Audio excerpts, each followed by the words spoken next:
What's happening, guys? Sam Adams here, and welcome to a brand new episode of Caffeinate today for April the 18th of 2019. My name is Samuel Adams, and welcome to today's show. Of course, for those that are brand new to the program, this is a daily gaming news podcast in which I bring you the hottest gaming news from around the world for you to enjoy on a daily basis, Monday through Friday at 7 a.m. Eastern Time, right here on twitch.tv/thesamueladams.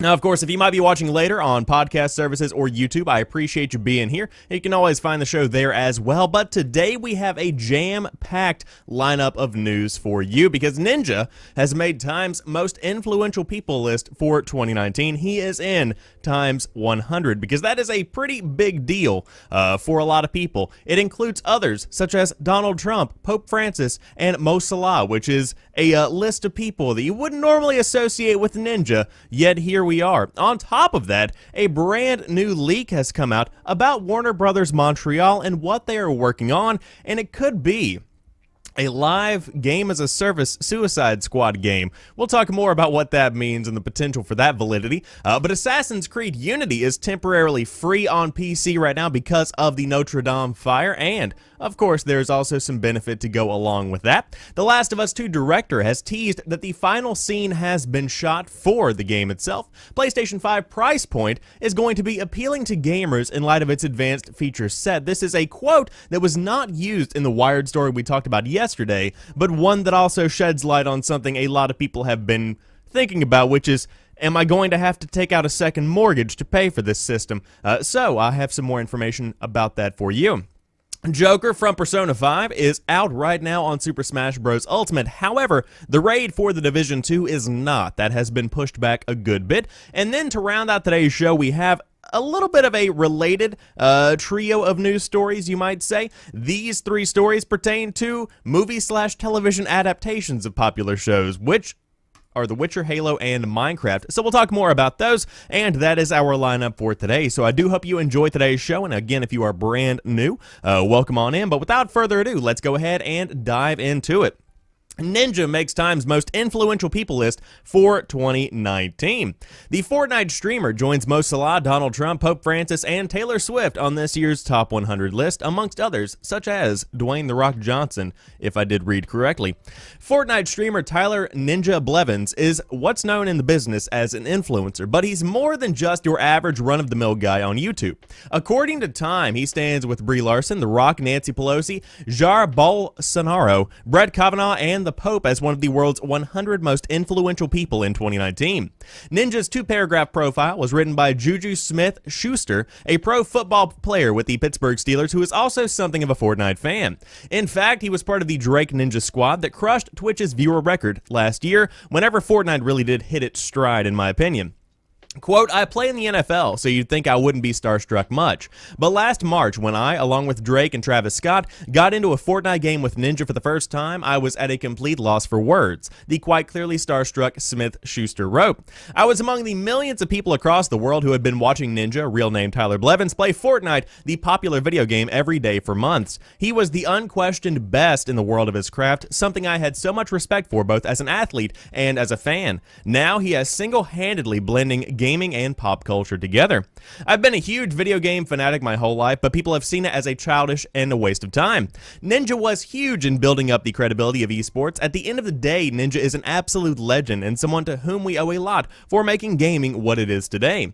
It's a little hyperbolic, but it's also true. Ninja has been a pro gamer and streamer for years, but his career took off when he began streaming Fortnite in 2017, and since then he has gone extremely mainstream. He has been on The Ellen Show, Jimmy Fallon, and was chosen as a cover athlete for ESPN magazine, and has hosted his own New Year's event live stream from Times Square. Of course, we saw that towards the end of 2018, as you would expect from a New Year's stream. But this is incredible because who would have thought that Ninja would be in Time's most influential people for 2019? But I also think there is some validity here. Now, you might be saying, you know, what gets somebody on this list? And I think that a lot of definitions could be given, but from my perspective, the most influential people list should be a collection of people that genuinely have influence. And when you think about who is being heralded as a guidance of a way for the next generation of people, Ninja has an incredible amount of influence over young people. That's just what it is. If you look at his chat, I'm not saying it's full of 10-year-olds, but I mean, maybe. So whenever you're looking at that and thinking about what kind of influence he has, I mean, Ninja is a worldwide sensation with young people, and I think that influence is incredibly important because who is shaping the minds of young people is the same person who is shaping the future generation, future world leaders, future entertainment leaders, people that are going to be very impactful in 10, 20 years. So whenever you think about the definition of somebody who is influential, I think that Ninja definitely should be on this list. Of course, some people say there are other people that should be included, and some people say he should be, taken off entirely, but at the end of the day, I think he definitely has a spot here, and so do the editors over there at Time.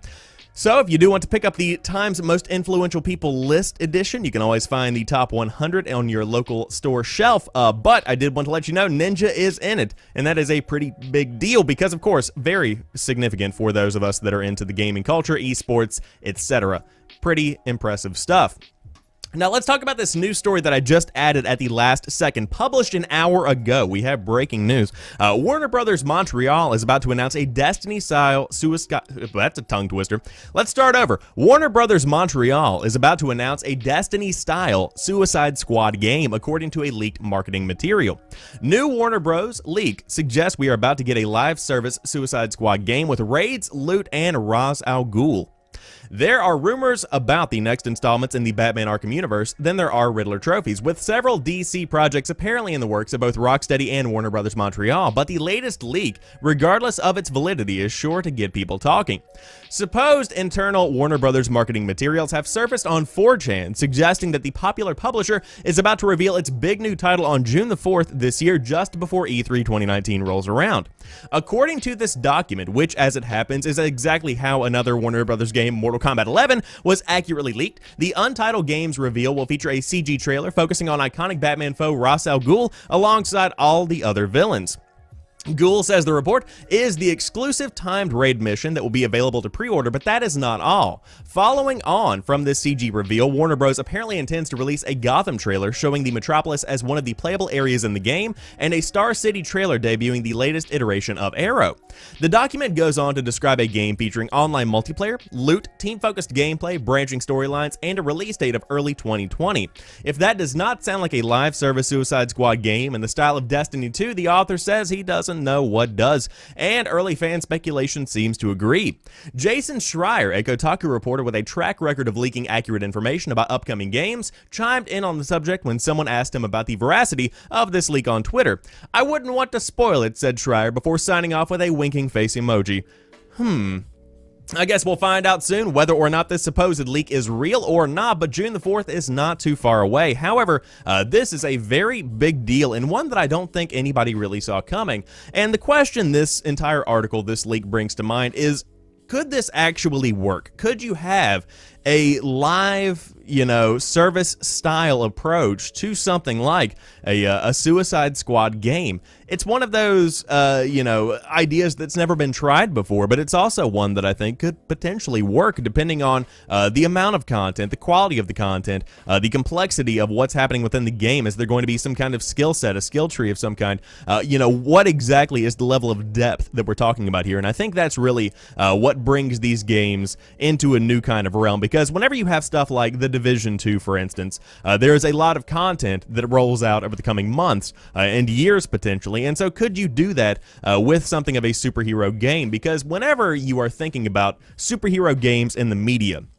I think that a lot of people think about the same kind of setup as a movie, where you have a beginning, middle, and end, and you have this entire narrative that is presented, it is done, it is finished, and potentially some DLC might be tacked on with some kind of new hero or new villain or whatever it might be. But overwhelmingly, it just seems like there is this kind of narrative-based approach, not necessarily something that continuously evolves and grows like you would expect from a Destiny 2 or a Division, whatever you might have. And so I think there is definitely a spot for this in the industry, but also I think it has to to be done with a good bit of care. If this is done, poorly, then this is going to be over very quickly because people will not be around for long to play it. But I suppose we will see what happens at the beginning of June. Of course, E3 just around the corner. Lots of information coming out from the show itself, but it looks like the leaks are beginning, and it is a very exciting time for those of us that love this time of the year because, again, there's just so much news that just pops out immediately. And it's like, hey, guess what? This is here. This is coming.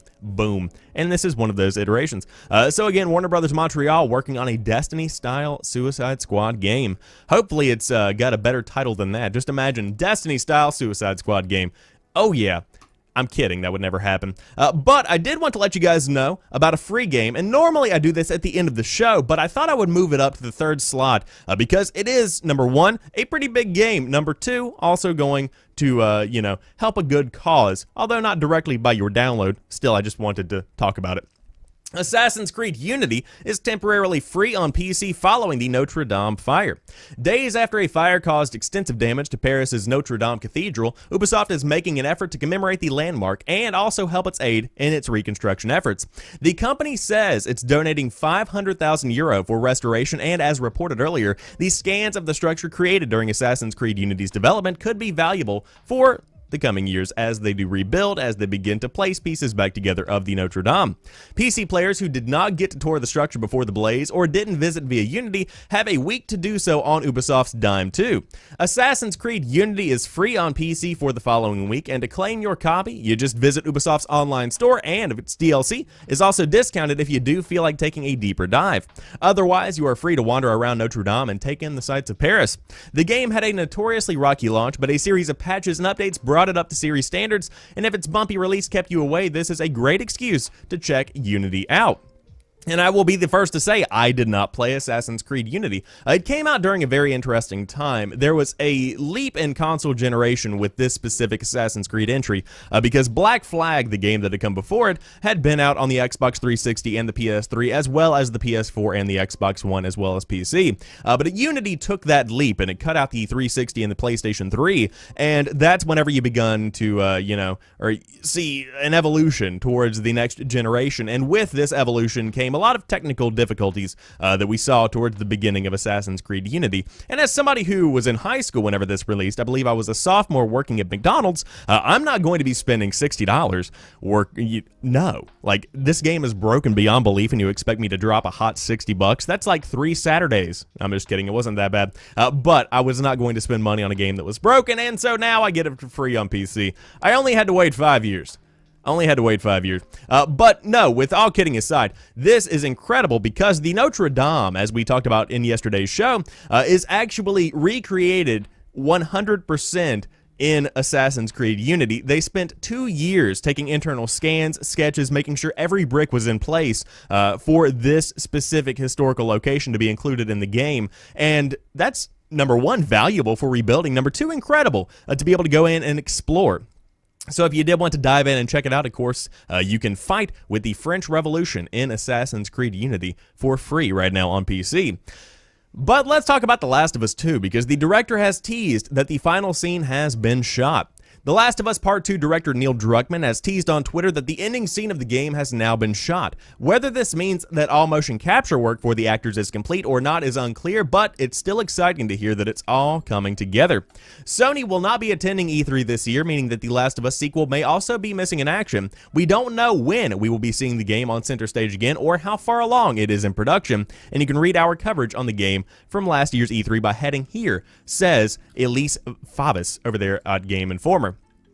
Big deal here because, again, this means that The Last of Us Part 2 could very well be coming pretty dang soon. Of course, again, as this article does say, we don't know how far along they are in motion capture. We don't know how far we are along in game development itself. But it's nice to know that the scenes have been shot and everything is kind of at least spread out on the table. The puzzle has been dumped out, and now it's time to piece it together, which is, half of the battle. So we will see when this comes out. I'm still going to go ahead and go out on a limb and say we're going to be seeing The Last of Us Part Part 2 in the same way that we saw The Last of Us towards the end of the PlayStation 3 generation, where you do have this game coming out towards the, tail end of the console generation and then re-released on the next console. I think this is going to bridge the gap where people on PlayStation 4s can play, but also people on PlayStation 5 can take advantage of the additional hardware, and everybody can play it and have a good time. I think that to push this back to a PlayStation 5 release, as a solo PlayStation 5 release would be a huge mistake that would make people that have gone out and purchased PlayStation 4s and PlayStation 4 Pros very upset because The Last of Us 2 has been announced for a long time and it's been built up in people's minds as being a PlayStation 4 title. And so if you were to offer it to PlayStation 5 users, that's not a big deal. To offer it exclusively to PlayStation 5 users, that is a bit of an ouch on my book. I'm very complex with language today. But let's say you don't mind buying a PlayStation 5 and you wouldn't mind buying The Last of Us Part 2 on it. The PlayStation 5 price will be appealing to gamers in light of its advanced feature set. A little hint, but nothing more.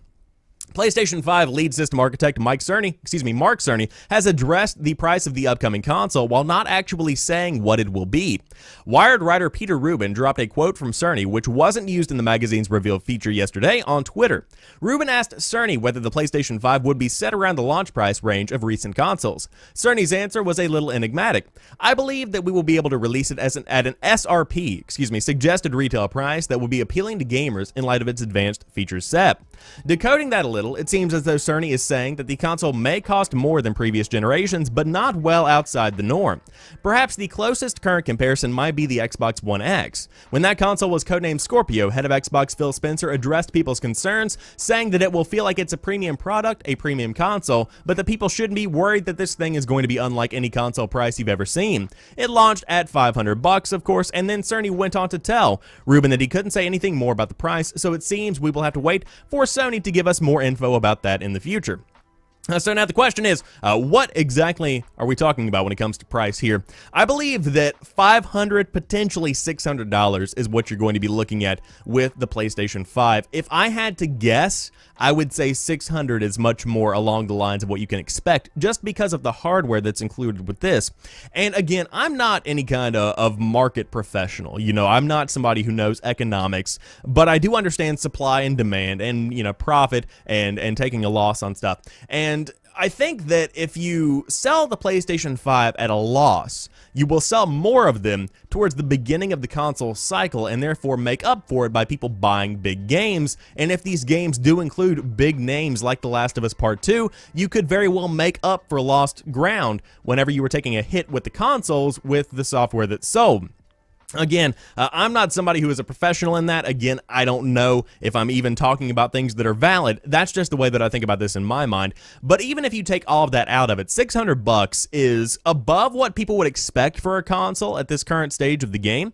But also, whenever you're thinking about the technological leap that is going to be coming because of the PlayStation 5, to be able to drop $600 and get the equivalent of a very, very high-end state-of-the-art gaming PC is something that I think, whenever you look at it from the grand scheme perspective, is not that bad. And so I'll be interested to see what the price point actually is, but I would guess between $500 and $600 is a pretty good estimate of what you could expect. So we will see what happens. Of course, we could be seeing some kind of announcement around E3. Again, Sony not participating in its traditional kind of way at this year's show, but we could be seeing some kind of state of play, some kind of big PlayStation experience event maybe later on in the year to reveal the next console, but nothing to announce as of right now. However, if you did want to jump onto your Nintendo Switch, Persona 5 Star Joker is out right now in Super Smash Bros. Ultimate.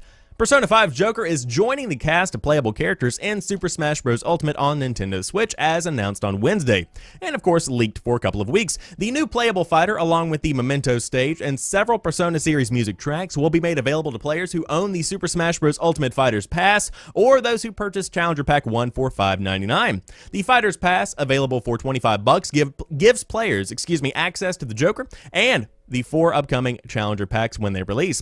Nintendo also revealed a new stage builder feature rumored earlier this month is coming to Super Smash Bros. Ultimate in a free version 3 update available today, along with video editing features and the Smash World service for the Nintendo Switch Online mobile app. As the fastest selling Nintendo Switch game of all time and the fastest selling game ever released in the Super Smash Bros. Series, Super Smash Bros. Ultimate continues to deliver a seismic collision of the biggest cast of iconic video game characters ever assembled in one game. Of course, except for PlayStation All-Stars Battle Royale. I'm kidding. Said Nintendo of America's Senior Vice President of Sales and Marketing, Nick Chavez. He didn't actually take a dig at PlayStation All-Stars. I want to make that very clear. I should finish the quote before I make a joke. Though, through both free content updates and paid DLC, like Joker from Persona 5, we are able to keep making the game bigger and better with new experiences for Super Smash Bros. Players to enjoy for a long time to come. And so, if you did want to dive into Super Smash Bros. Ultimate, you can do that right now, and of course, take advantage of the brand new character that has been added, and of course, more to come as time does go on. But I love this game because it continues to grow and evolve, and more content is added to bring people back in, and I think that always adds some value into the game itself. But again, some people like it, some people don't. However, Ultimate is without a doubt one of the most popular games right now for the Nintendo Switch, and again, the fastest seller for both the Switch and the Smash Bros. Franchise overall. And also, to Ducky in the chat, welcome on him. But let's talk about another game that is getting some pretty big news. The Division 2's first raid has been pushed back to May. Title Update 3 will not be arriving on April the 25th as previously planned. Tom Clancy's The Division 2 has been out for over 1 month, and it's already received one big content update. Massive Entertainment originally planned for the game's next update and its first raid to arrive on April the 25th, but the developer has now pushed that date back.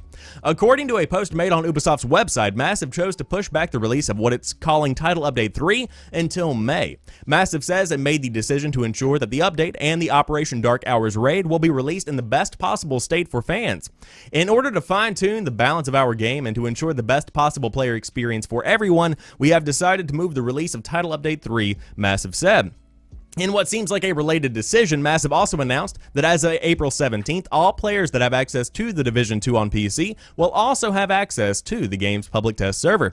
The test server will serve as a playground for Massive to test feature updates to the game in hopes of getting player feedback on new content as well as some extra help with stability testing.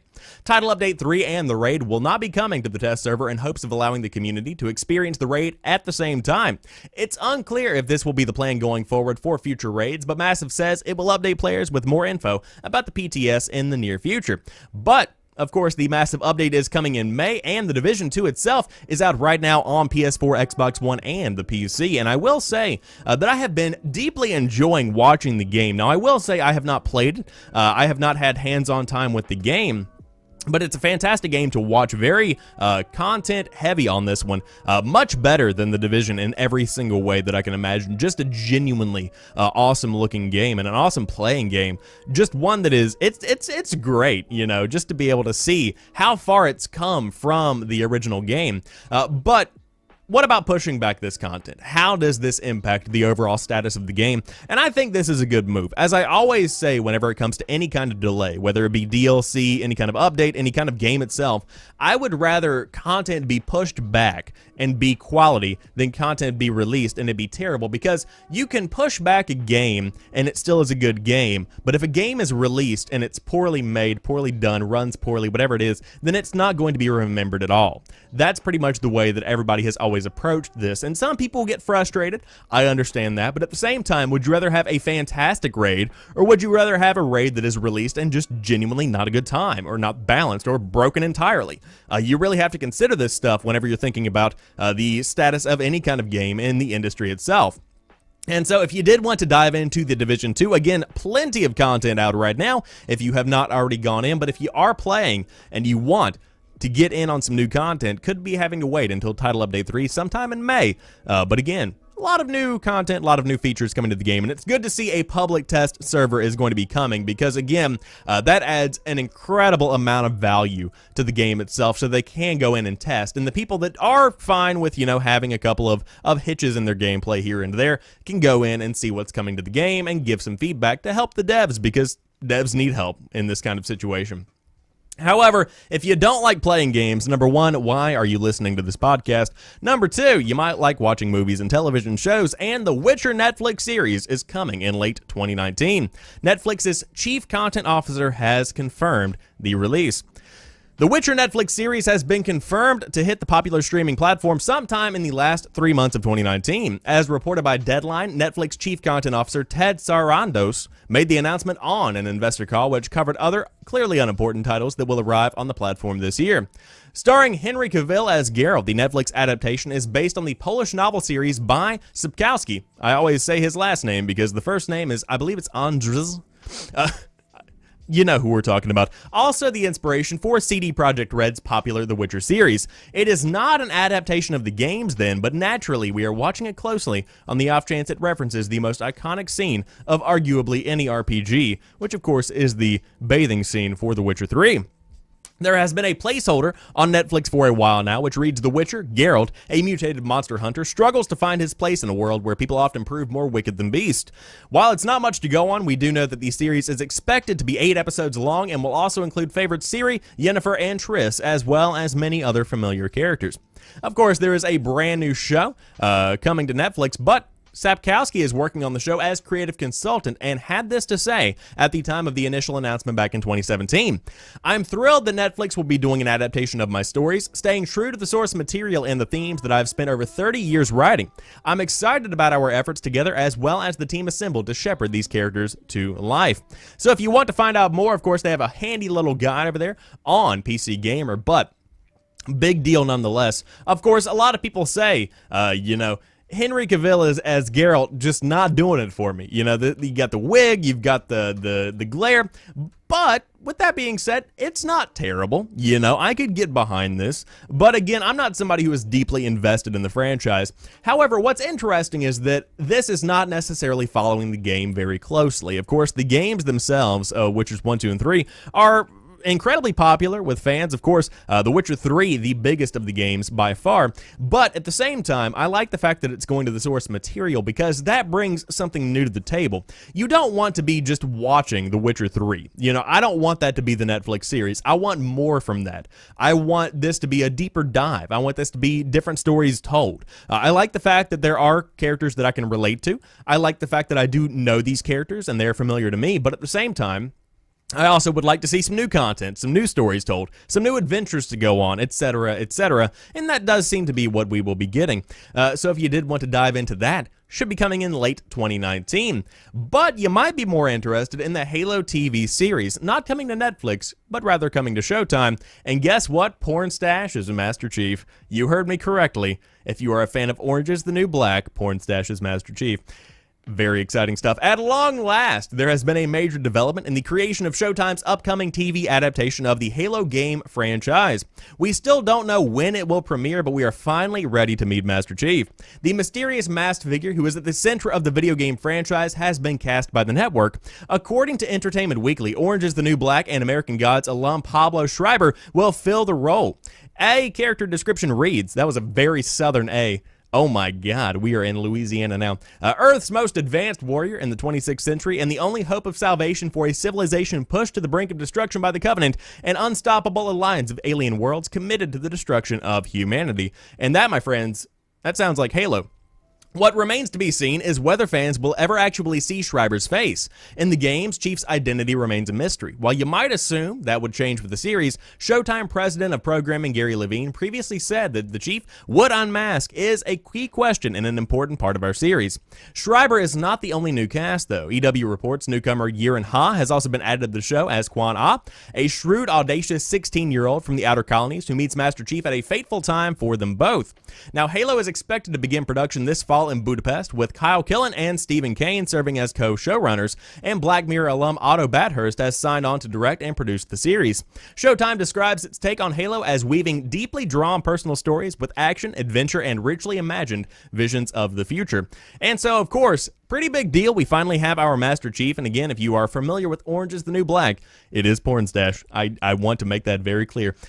Is this a good fit? At the end of the day, it all depends on the build with Master Chief. You have to be a large guy to play Master Chief. Again, you can do, a lot of different things with costuming to make up for that, but at the same time, I think the Master Chief kind of has to have a pretty big build. You've got to have a big chest and really be just a manly man. That's pretty much what it comes down to. And of what I remember from watching Orange is the New Black, this guy, Pablo Schreiber, does seem to be a pretty, bulky individual. Not large, but tall. Just a big dude. And so I think that if that does, in fact, play into the casting of Master Chief, this could be a pretty good fit. So we will see. Again, he's going to be behind a mask 9 times out of 10 anyways, so who really cares? Maybe it's the voice they want. It very well could be. But let's talk about this big movie coming out. Absolute blockbuster. Kill me now. Minecraft movie will premiere in 2022. A teenage girl and her unlikely band journey to save the overworld. The Minecraft movie has a premiere date, March 4th of 2022. Mojang announced the date in a blog post yesterday. Warner Bros. And the studio have been working on a Minecraft adaptation since 2014, and at one point, its director expected it to release sometime this year. But he was replaced earlier this year by Peter Saleh of The Path for Hulu, and the clock was apparently reset.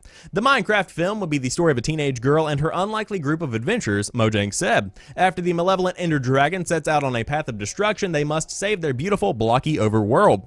Aaron and Adam Nee, brought aboard when director Rob McElhenney, It's Always Sunny in Philadelphia, left the project in August, are the writers. They're also said to be working on a Masters of the Universe film adaptation, and McElhenney's original story was supposed to be an adventure in the style of 1985 cult classic The Goonies, but Mojang tossed that idea. And so we have reset the Minecraft movie. Of course, Rob McElhenney, very famous here for Always Sunny, but at the same time, this is not a movie that I think we should really classify as like a big, massive release. Of course, it's going to be very popular with kids because kids love Minecraft. It's just one of those things. It's like whenever they will inevitably make a Fortnite movie, it's not going to be something that people go and see out of like, oh my god, did you see the new Fortnite movies coming out? No, it's just going to be a kids movie. That's fine. I like that. So the teenage girl, her unlikely band, sounds very much so like the Telltale Minecraft series. But again, we'll see what happens with this. 2022 is so far out, you very well could just never see this become a thing at all, but we will definitely follow up as more info comes out. However, that rounds out today's episode of Caffeinate. Of course, if you did enjoy this one, be sure to drop me a like down below if you are watching on YouTube. If you are joining me live on Twitch, I appreciate you being here. And of course, the show is hosted live 5 days a week, Monday through Friday at 7 a.m. Eastern Time if you did want to check it out. But until next time, you guys have a fantastic rest of the day. I will talk to you soon, and peace.